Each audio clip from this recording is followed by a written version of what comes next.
En ce moment, en hiver, il y a énormément de cette plante qu'on appelle le cerfeuil des bois, ou aussi dit antrisque des bois, Antriscus sylvestris.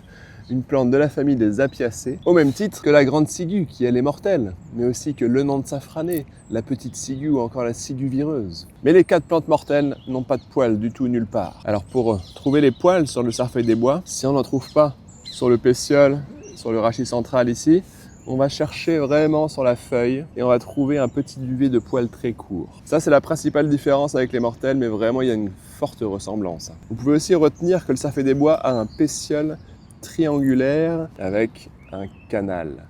On parle de pétiole canaliculé, parce que les mortelles vont avoir un pétiole à section plus ronde. Le cerfeuil des bois va aussi avoir des feuilles pointues, assez profondément découpées, d'un beau vert franc. C'est pas un vert dit glauque, comme pourrait avoir le cerfeuil penché. C'est une plante qui se mange, mais franchement, en cette saison, c'est-à-dire automne-hiver, vu les risques de confusion qu'il y a, en tant que débutant, je vous la déconseille parce que c'est pas au stade où elle est la meilleure, mais c'est pas au stade où on voit le mieux les poils. Donc je vous conseille d'attendre le printemps, quand la tige sort, on verra très bien les poils, on pourra mieux distinguer aussi les caractères d'identification grâce à la tige, qui c'est vraiment la meilleure partie à manger de la plante. Mais on peut aussi manger ses feuilles, on peut aussi manger ses fleurs, on peut aussi manger ses petits fruits qui ressemblent à des graines de fenouil. La seule partie qu'on déconseille, c'est sa racine, car on a trouvé dedans des molécules dites antimitotiques, c'est-à-dire qui empêchent la multiplication cellulaire. C'est un goût plutôt doux, beaucoup plus doux que le cerfeuil, qui rappelle un peu la carotte.